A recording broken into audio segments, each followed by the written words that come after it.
Hello, everybody. Welcome to the episode at the Fit Fighter Podcast. I am your host slash fitness goer, TJ Williams, give you the insight of my fitness journey, discussing and analyzing fitness-based subjects, and highlighting individuals involved in fitness past, present, and future. All right, for just those who are just joining in, just to give you a heads up, this is a pre-recorded episode. So whatever I'm talking about now, it's probably gone past, but yet we are in April, which is Autistic Awareness Month. All right, so we're definitely keeping ourselves in check, and or for people that are suffering from autism, so we must learn like how to like deal with people with autism, and of course we let's say we got to be careful what we do or what we say. All right, so just remember they're people like us too. They decide to have an opportunity. All right, so really we want to make sure we're educated on autism and make sure we have a understanding of how we react. All right. So for this episode, for those who are single parents and are looking to lose weight, you might want to listen to this episode because I got a guest that's been down that road. Of course, she is a mother of five. Of course, she's basically 4 hours from here, Pittsburgh, Pennsylvania. And she recently did a competition, summer shredding transformation, was that in Texas, and of course she became a winner, which is a double thumbs up. Right? And of course she's decided to become a certified nutrition coach. So I like everybody to introduce you to Holly Wagner, and she agreed to come on a show and discuss her story, or at least talk about her story. So I'm gonna hand on to her. So how we doing, Holly? Hi, thank you for having me. I'm very well. Yeah, amazing, man. I was like looking at your stuff through Instagram, and I was like really following up what you do. I definitely keep an eye on your stories that you put on Instagram. So of course, for those who don't know you, so can you give us a brief introduction of who you are? Sure. So I am a single mom of five, which in itself is a job. But I have successfully lost 200 pounds and managed to maintain it. Maintenance is just as hard as actually getting the weight off, as I'm sure many people can relate to. So I was 360 pounds. I suffered from infertility. All I had ever really wanted was to become a mother, and I was unsuccessful. And then I guess my rock bottom moment was when I realized if I even did become successful in becoming pregnant, I would have never been able to run after my children and be a good mother. So at that point, I decided to have gastric bypass surgery. And then, against doctor's orders, 3 months later, a miracle happened and I got pregnant on my own. So as much as it was not medically suggested, it was still a miracle, and we were very closely monitored and had a healthy baby boy. From there, I continued to have pregnancy after pregnancy. I became very fertile, ironic, right? From infertile to super fertile. And I had 6 live births. I gave birth to 6 children. I have a son who was born with a heart defect and unfortunately passed away. So I have 5 living children. And through that process, I yo-yoed. I started to lose the weight from my bypass, but then as I was pregnant, my body kept saying, let's not purge, we need to feed the baby. So I never really reached my weight loss goal from the bypass. So fast forward 10 years later, after I'm done having all of my childbearing years, I ended at still like 285. And at that point, I decided, I was tired of eating my feelings still, because you don't get to be 360 pounds having a healthy relationship with food, right? Yeah. I was still eating my feelings. I was still struggling with my weight. And I was very lucky that I won a 3-month membership to the local YMCA. Ooh. I was like, I'm going to try this out. So I had a lot of gym anxiety, like I think a lot of people do, especially when they're overweight. So I kind of walked in like this. I got on the treadmill. That first day or two, it was only a few minutes before I was winded and gave up. And it just was a slow progression. Every day I got a little bit better, a little bit further. I was able to do more. And I think what made me keep coming back was that fact that every day I could achieve more. And, you would start to reflect, and hey, a week ago, I could only do this for 5 minutes. And now I could do it for 15. And hey, what's that machine over there do? And hey, look at what that person's doing. And it just started to kind of give me a hunger for more. What can I do from here? What can I actually make happen? And the weight just started to fall off. I started eating healthy, paying attention to what I was actually putting into my body. And the weight just, it really honestly, it just started to happen. And then I progressively got into lifting weights. And that's when things really started to happen. So as my body was transforming, I decided those Spartan races look really cool. And I set myself a goal. And I was going to run a Spartan race. So I started jogging, and I did like a couch to 5K program. And I ended up running a Spartan race and blew my own socks off with what I could actually do. And it just kind of snowballed from there. It became a passion. It became therapeutic. In the process of losing all that weight, I was leaving my marriage. So it was a place I could go and get out all my frustration, take the negative emotions and express them in a healthy way. The gym, honestly, it became my therapy, and it saved my life in more than a physical sense.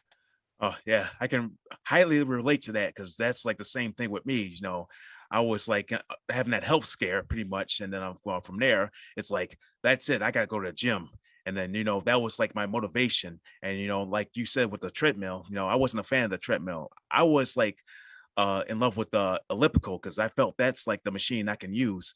And of course, I usually, when I go to World Gym, and usually I try to set a record for how long I could get an elliptical. So far, I went on an elliptical for 2 hours and 5 minutes. Oh yeah. So that's my record. That's Uh, legit. oh yeah. And I wasn't doing it slow. I was going fast pace. I mean, you get that type of music in your ear, and then you end up going so fast, you don't be paying attention. Like that was my motivation right there. It Uh, happens. And honestly, when I first started, the elliptical was intimidating. Like, I was so obese and out of shape that I was like, how do people even do that? That's crazy. I was so intimidated even by the elliptical. But it just goes to show that you just have to do the scary stuff. And once you get through the scary stuff, it doesn't have to look pretty. It doesn't have to be perfect. Nobody's watching you. oh, exactly. Just go do your thing. And it's just amazing things happen when you get out of your comfort zone. The amazing thing about the guests I have here is like they get through these questions real easily. It's like so far you went through like 4 questions I was going to ask, but I'm sorry.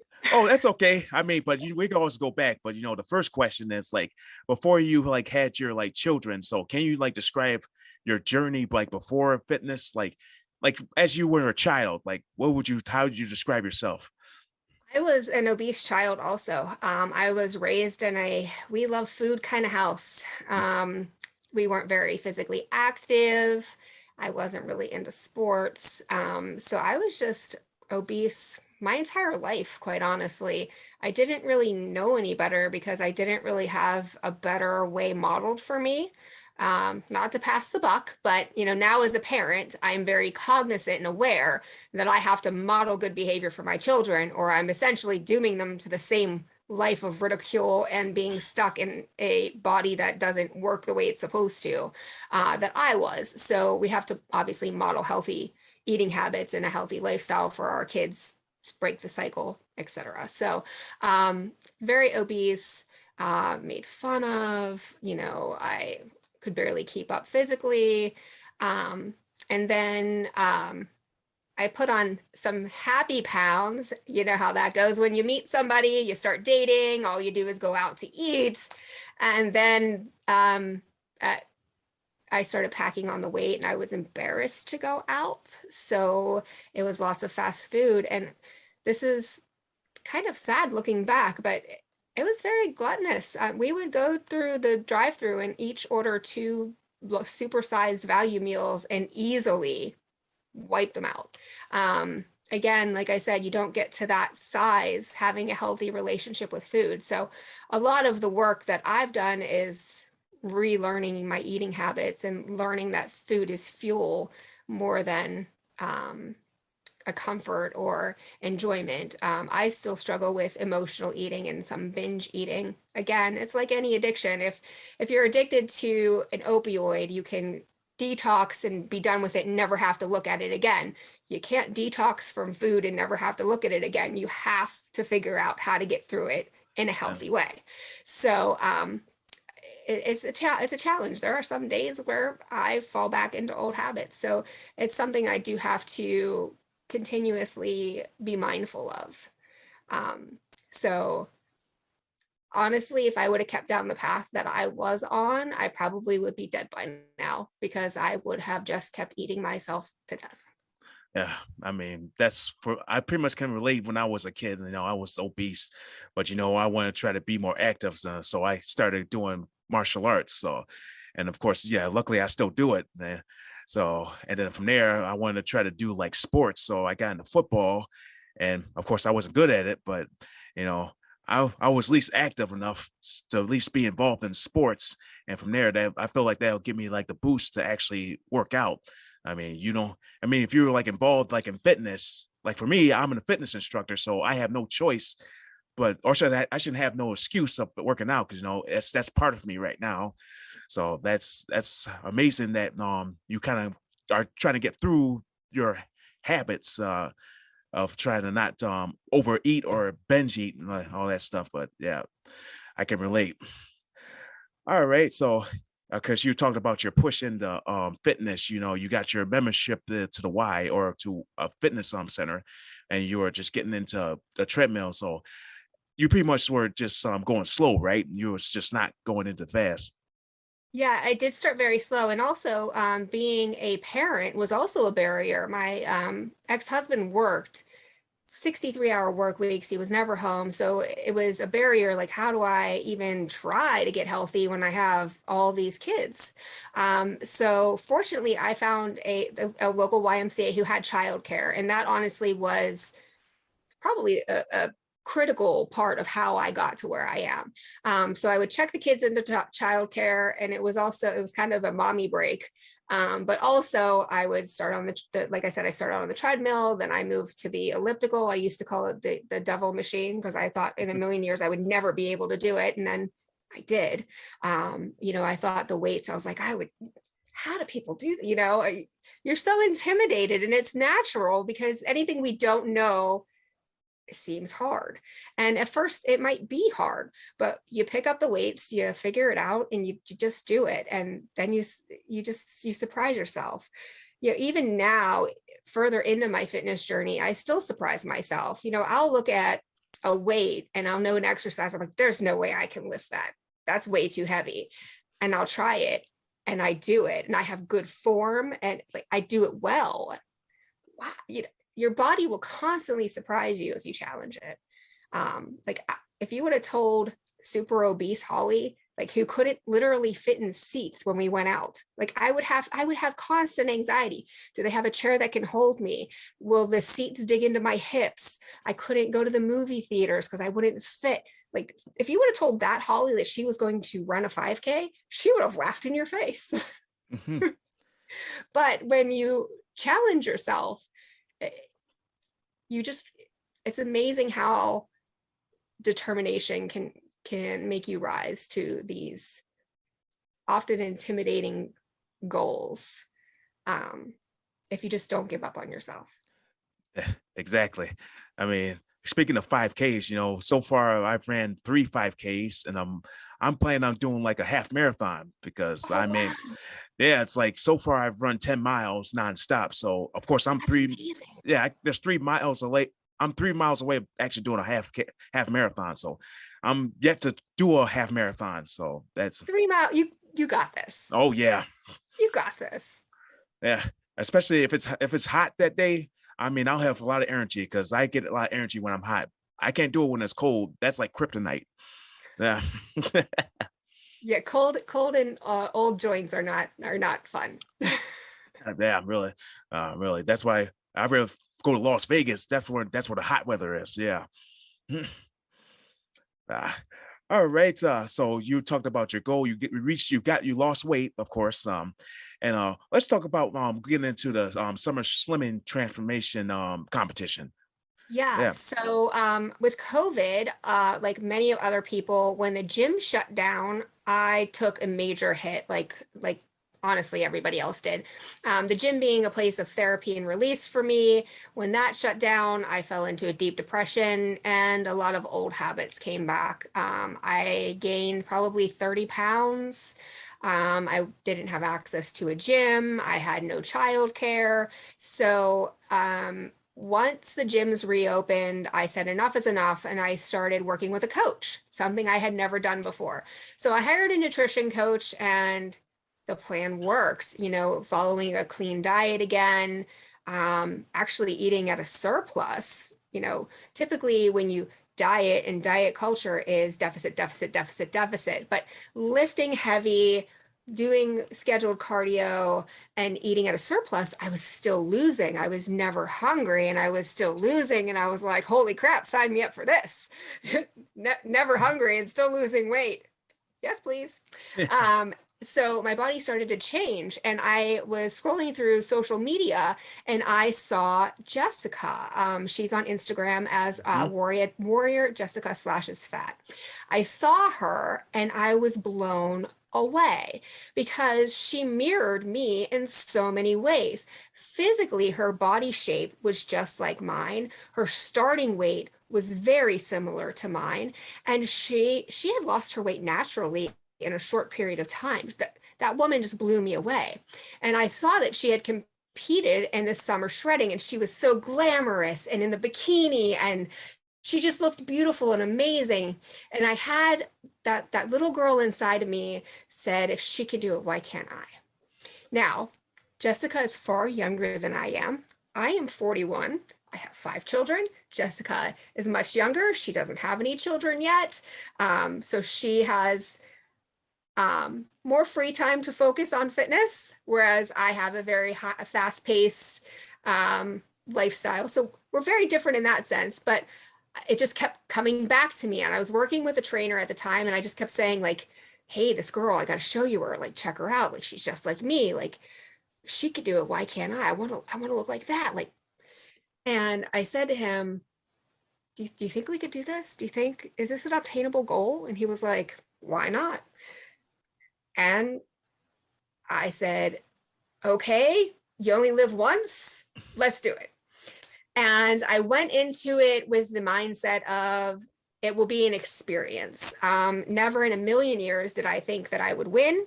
My physique is not 130 pounds. I'm not the thinnest. I'm not the most jacked. I don't in my mind still see myself as a bodybuilder.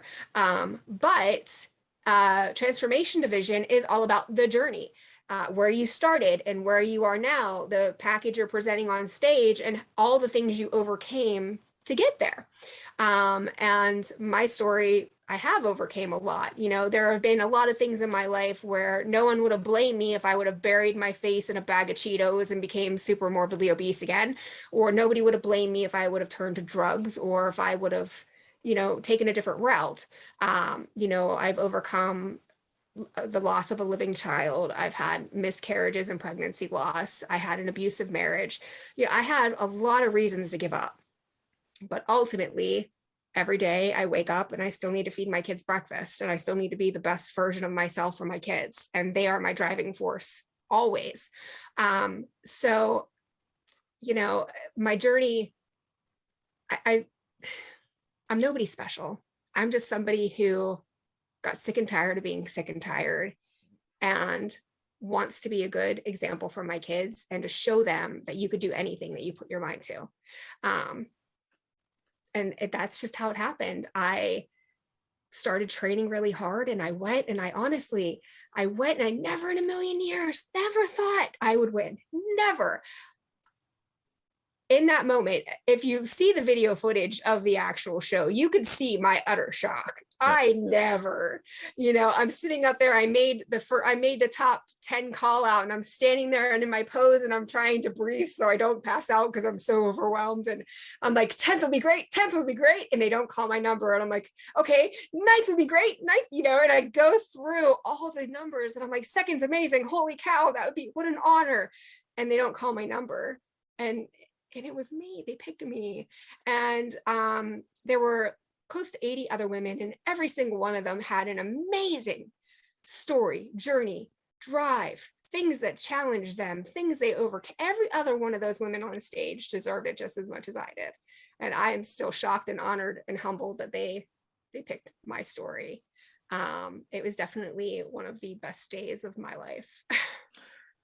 That's like amazing. Like really, it's like when you're doing competitions like this, you of course you don't expect to win, but yet if you like don't win and then of course you win, that gives you the drive to try even harder next time. I mean, so of course going in that competition. So is there any plan of you going to any other competition? Like say if you wanted to do like a bodybuilding type competition, would you consider doing that?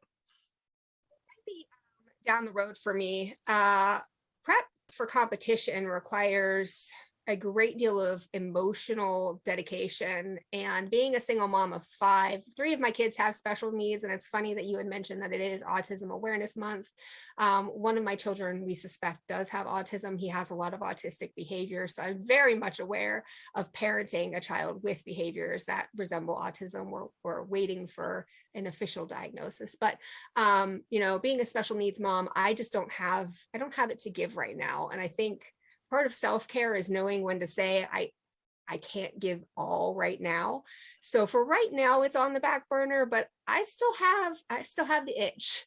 Especially watching the next group of women get ready to compete for summer shredding and seeing their drive and their excitement, it gets me so amped. So I'm not quite ready to put the bikini down for good. It's just not coming back out in the immediate future. Maybe once the kids get a little bit older and I have a little bit more time to completely focus, because competition prep is literally another full-time job. And I don't have enough of myself to give to it right now. Yeah.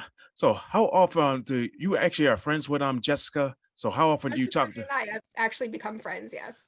Yeah, so I mean, I know I messaged her like a while back because I'd like to have her on the show as well because she has the same journey as you, and you talk about she's not having children, and you are busy with having children. So, I mean, at least she'd be like more genuine to come on the show, and I can have a conversation with her. So I see her Instagram like live feeds too. So that's yes, like, man, probably make a connection for you, but we do have similar stories, but different perspectives. She's more career driven, whereas I'm more family driven. Just circumstances are different. yeah, it's always best to be locally famous than like getting yourself out there. That's how I am. Like I'd rather be locally famous than be out in the world. It's like I want to have time to at least see my friends and my family. Of course, I'm not a father myself. I'm an uncle, so it's a good thing I got to see my nieces that live in Canada. So it's like really, I just want to have that time. Your aunt and uncle is great because then you can send them to somebody else. Yeah, my brother. No, but the transformation community is amazing. It's like an unspoken bond because you've been through these trials, and everybody's so relatable, and the women and men that I have met they're going to be lifelong friends. It's just an amazing group. When you compete in bodybuilding and you're in a different class, like figure or bikini, you do meet great people, but it's a different vibe. Like transformation, it's like your best friends before you even get on stage. And then even when you get off stage, I mean, behind the curtain at summer shredding, when they got to final 20, the 20 of us were in a circle holding hands, like cheering, like the genuine love for each other was amazing. Whereas in competitive bodybuilding, I want to win. It's a little bit more cutthroat. Like, my delts are more developed than hers. Why did she, it's a lot more competitive. Whereas all of us we just loved the heck out of each other and wanted all of us, we all wanted each other to win. You know, I don't think in competitive bodybuilding you're going to find a group of women holding hands, like excited for each other and hoping that each other's name gets called, even if it's not your own. You know what I mean? Like it's just a different vibe. It was amazing. Yeah. All right, that's like, well, really, that's a really amazing goal that you actually got yourself to compete after you have your weight loss. All right, so who would you say you look up to during this journey? Because I know you have Jessica that you really looked up to. Is there anybody else that you look up to? Yes. So Jessica was somebody that I very much looked up to. I also looked up to Kirsten Warner, who had won the competition right after. They have summer shredding twice a year. So Jessica had won June, and then Kirsten had won. I'm sorry. Jessica had won October, Kirsten had won June, and then I had won October again. So I looked up to them, but um, I kind of believe in the you versus you. I think Mm, comparison is the thief of all joy.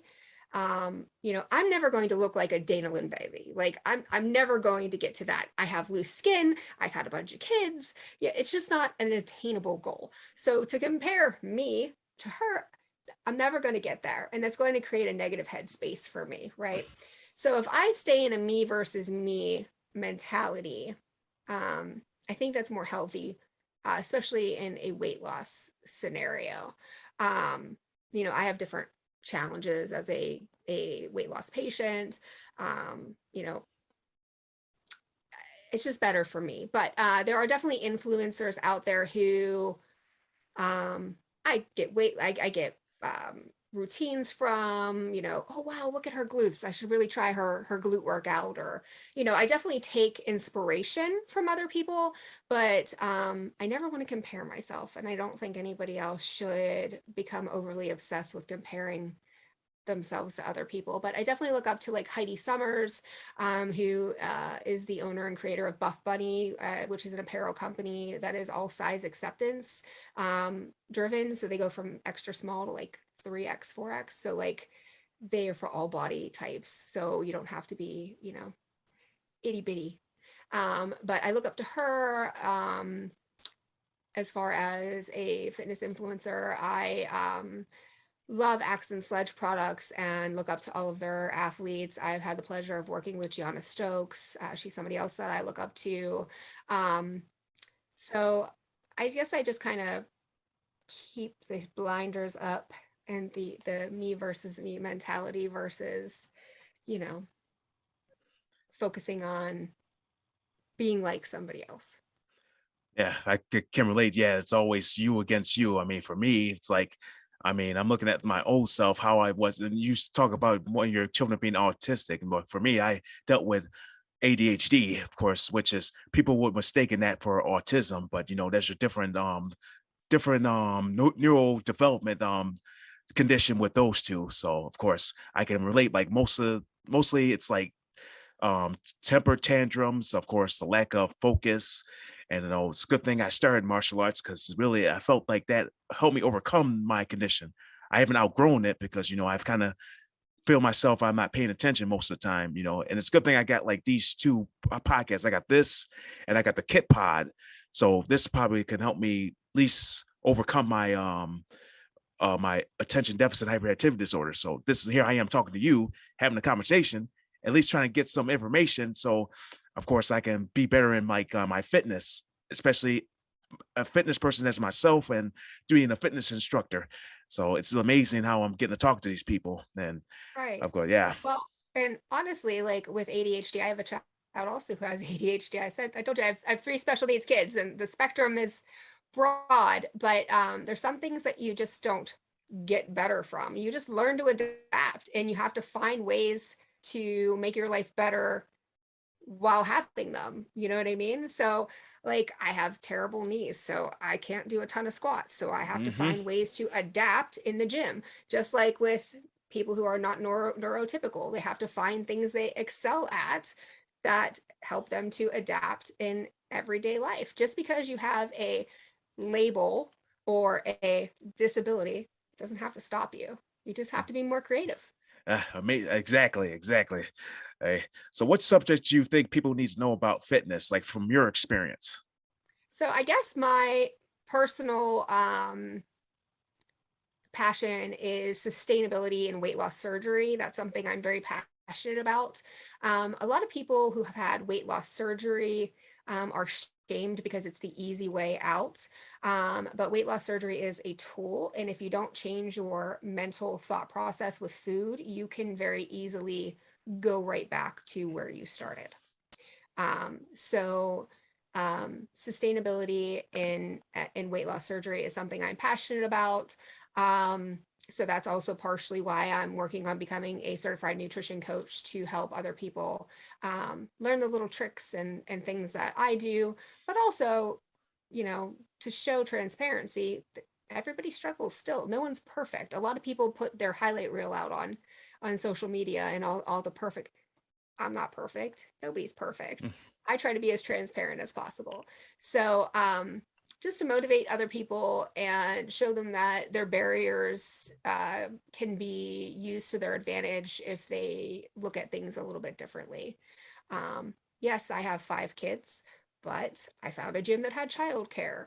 Or, when COVID happened, they have playgrounds that have workout equipment. I would let them play on the playground, and I would go over and work on the elliptical at the playground when COVID hit. So you just have to be more creative. And instead of finding excuses, you just have to find solutions. So those are two things I'm passionate about as far as fitness goes: sustainability and weight loss surgery, and being creative when you think you have a ton of barriers.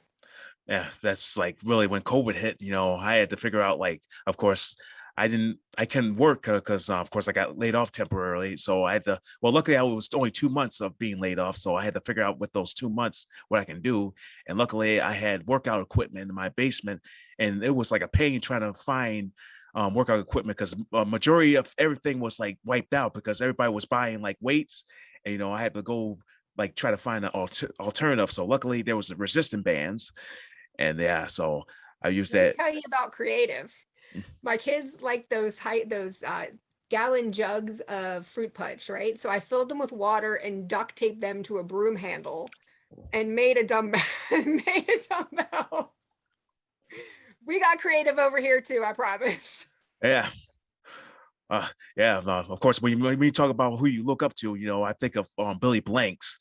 I mean, yeah, I want to have him on my show. Really, it's like I looked up to him like for like years since he started doing Taibo. Yes, I remember Taibo. Yeah, I remember having a VHS, and I still have his DVDs, and and here I am years later. I'm like a fitness instructor. I'm a martial artist as well, so, and also AFA instructor. So with AFA, I can really create my own classes, my own martial arts classes. So I'm going straight up Billy Blanks, but I'm not shaving my head bald yet. Yeah, I still got my hair. Inner Billy Blanks. I love it. Love it. Hey, all right. So we're almost at the hidden gem segment of our interview, but yet I have one question left. What motivational and inspiring quote best describes your journey? It doesn't have to be pretty, it just has to work. Yep. And I think also something else that I take every day is, even if today was a bad day, tomorrow when your feet hit the floor, you have a new chance. Tomorrow is a fresh start. So if today you didn't reach your fitness goals, you didn't get your steps in, you didn't get to the gym, or you didn't meet your nutrition goals, tomorrow you get to start all over again, fresh slate. You know what I mean? So I try to keep that positive mindset as far as my thoughts and mindset go as far as fitness. So that's I kind of like that quote. Really, it's like for me, of being a gamer, I say, I mean, you have 3 lives when you wake up, but if you're lucky enough to have 2 lives before you go to bed, I mean, you haven't lost yet. So of course, when you wake up, you got 3 more lives. So the game starts over. So yeah. Absolutely. A lot of people go with the mentality of, well, I screwed up my diet today, so I'm just going to cheat all weekend. Baloney. Start fresh tomorrow. One bad day does not, it's a bad day, not a bad life. You know what I mean? One bad day does not give you a free pass tomorrow. One bad day, you could fix it tomorrow by being more accountable tomorrow. So, yeah. I mean, yeah, I can definitely relate. I mean, of course, this weekend, I mean, I was pretty much all about watching WrestleMania. So I wasn't, well, I was going to at least have my fun, at least have a little bench to eat. And of course, so today I'm off of work, so I can really have time to really get back in games. Yeah. So really, uh, Everybody wants to have fun. What are we getting healthy for if not to enjoy our life, right? So we should have fun. We should indulge. We should have those little pleasures. It's not about complete restriction. That's no fun. But if we plan for them, we plan cheat days, we plan cheat meals, things like that into our plan, then you're not failing. You're just enjoying your life. You don't have to punish yourself if you screw up. yeah, exactly. Hey, so hey everybody. So now we're at our hidden gym segment. So this is where the fun begins. All right, so we already got through the workout, so this is almost like the cool down. All Okay. right, right. So I got 7 questions for you to answer the best of your ability. So of course, yeah. Yeah, well, I'm gonna get right to it. Okay. All right. First question, the best advice you ever gotten. Best advice I've ever gotten. I think it has to go back to the mantra of it doesn't have to be perfect, or it doesn't have to be pretty or perfect. It just has to work. I take that into my parenting. I take that into the gym. I take that into everything. I think that as humans, we want everything to appear nice and pretty, and we want to seem like we have it all together. Nobody has it all together. Who cares what people think? It just has to work. Uh, all right. So here's the one that people normally don't get. What's the worst advice you ever gotten? Worst advice you ever gotten?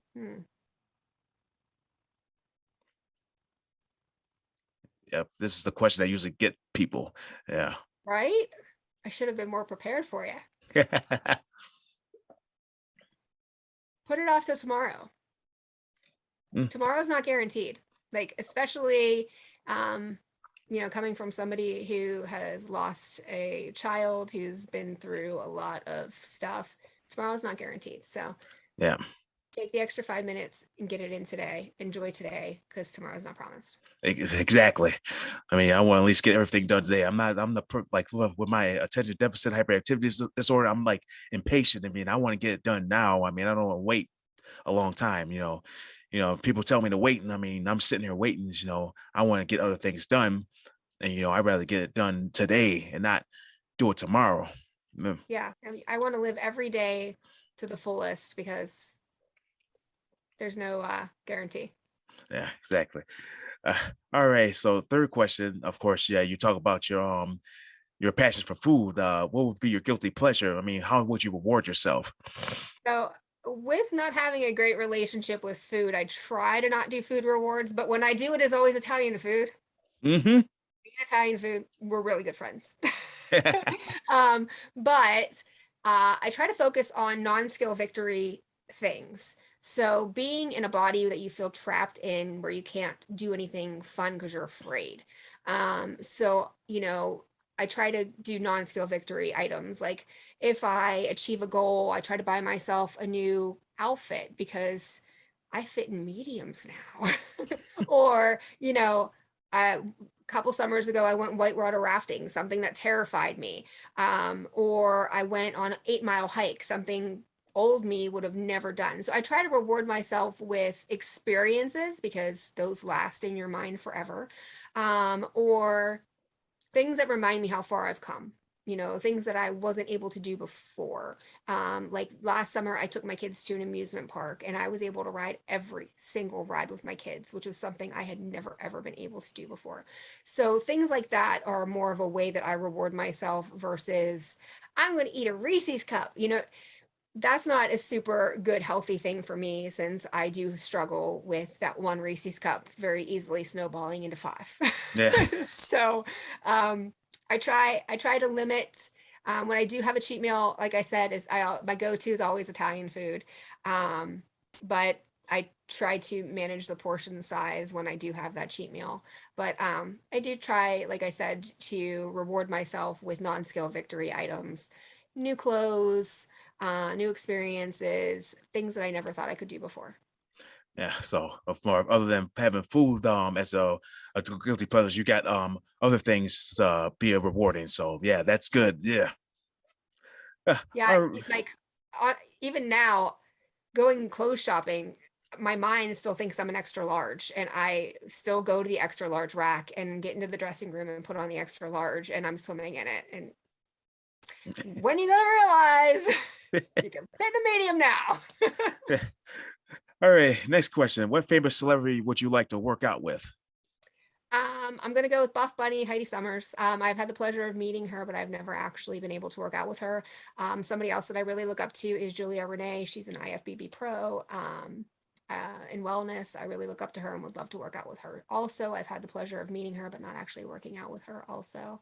So I'm pretty lucky. Pittsburgh has a lot of great bodybuilders, and I've had the opportunity to kind of pick their brains and meet them, and um, kind of see them work out and see how they work. And I'm very lucky in that sense. But yeah, those are the two. Heidi Summers and Julia Renee would probably be the two that I would love to have my butt whooped by in the gym. Yeah. Well, when you say Pittsburgh, it's like full farm body, but I remember like years ago they had the Kumite Classics. Of course, that was like half martial arts competition and half like fitness. And I've been like there to a couple years, and of course I see like they have bodybuilding competitions, like they have bodybuilders going on stage. I don't know if they still got that Kumite Classics. I haven't been there for a long time. I'm not sure, but we definitely have some big bodybuilding shows here in Pittsburgh. Yeah, mostly in Monroeville, right? That's actually where I live. Yeah. So that's like um, the big Pittsburgh competitions are now being held down in downtown Pittsburgh. The Pittsburgh, and then there's a couple NPC shows in Pittsburgh, some natural shows in Pittsburgh, but we have a lot of IFBB pros here. yeah. Oh, we definitely have the same thing down in Buffalo. I think I see. No, there's a couple of them. So those bodybuilding competitions. Yeah. We have a lot of athletes actually going to the Olympia that are from Pittsburgh too. Yeah. So there's a lot of great bodybuilders here. Awesome. All right. Secret talent. I am very resilient. I know I can't like tap dance or anything cool like that, but resiliency. I can I manage to get back up every time I'm shoved down. I think that is a talent, because a lot of people get shoved down and stay down. They wallow in it. They let it overcome them and they don't get back up. So I'm going to take that. I'm going Yeah. to take that as a talent. Yeah. I'm probably thinking like voice impersonation, pretty much. Yeah. I don't got anything fancy and good like that. Well, you watch Disney movies, right? I do watch Disney movies. Oh, here's a hint. Here's a little preview. Simba. Everything that light touches is our kingdom. Ah, there you go. Nice. Lion King. Lion King. I have kids. I have an extensive Disney movie knowledge. Yeah. Also, Star Wars. Oh, my kid's a total Star Wars nerd. Loves it. Yeah. Don't be too proud of this technological terror you constructed. The ability to destroy planets is insignificant next to the power of the Force. Vader. Oh, yep. Yep. I got it. Yeah, that's like my top voice impersonation, James Earl Jones. There Yeah. you go. There you go. Yeah, I don't have any like great like I can wiggle my ear. I don't got it. Yeah. All right. Speaking of movies, what type of movie would you like to be in? I've been really thinking about this, and I think that if I had to be in a movie, it would be like a ugly duckling story about someone who goes from having no confidence and thinking that they weren't going to ever be somebody with confidence or somebody healthy and turn their life around. And I really feel like that is what I've done. And then you throw that in with like 14 kids and counting, and like that's my life. um yeah, I think that would be the kind of movie that would be my life. Like just a story of overcoming and realizing how gosh darn capable you actually are. All right. So if that movie was to happen, who would want to play as you? Oh my gosh. I don't even know. don't get to watch much TV. My life's pretty busy. Yep.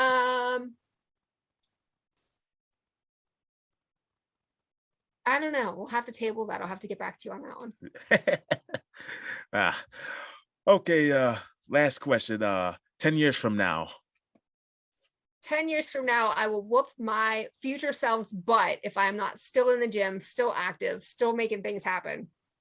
10 years from now, I would like to have stepped on stage again, and competed in some division of bodybuilding because it is very rewarding and amazing. 10 years from now, I would like to have healthy kids who have learned healthy habits from modeling. I would like to be a personal trainer, honestly. I want to change other people's lives the way that mine's changed. I want to motivate other people. You might think that you're just a mom or you're just a fat person and that's just all you're ever going to be, and it's just hopeless. But it's not. And you might not think you're capable of much, but it just takes one change to make a snowball roll down the mountain and become a giant boulder of a snowball. You know what I mean? So I hope that in 10 years, I'm still making progress for myself, but also continuing to motivate other people to make positive changes in their lives too. Amazing. All right. So before we kind of close this off, any last minute words you'd like to say to the listeners out there? I'm going to say that even if it's your first day in the gym, you are doing more than the person still sitting on the couch at home. Don't care what other people in the gym are thinking or saying, or you're going to the gym to better yourself. So don't let gym anxiety stop you from going to the gym. Start small, because small things turn into very big things, and do the scary stuff, because nothing great comes from easy. Exactly. All right. So thank you very much for joining me, Holly. So I hope you are really going to make an impact in the future. So definitely I'm keeping an eye on Instagram for you. So you're definitely going to still do those of course those storylines, and of course you're going to be posting. Yeah. I can be found on Instagram at megamomfat2fit. Yeah. Did you have like a Facebook page too also? I do. It's also megamomfat2fit. All right, amazing. All right, so for those who are just tuning into my podcast, make sure you tune into my previous episodes on the bicbpradio.com, Apple Podcasts, and Spotify. And I'll see you next time for another episode here at the Fit Fighter Podcast. This is your host, TJ Williams, closing the gym right now.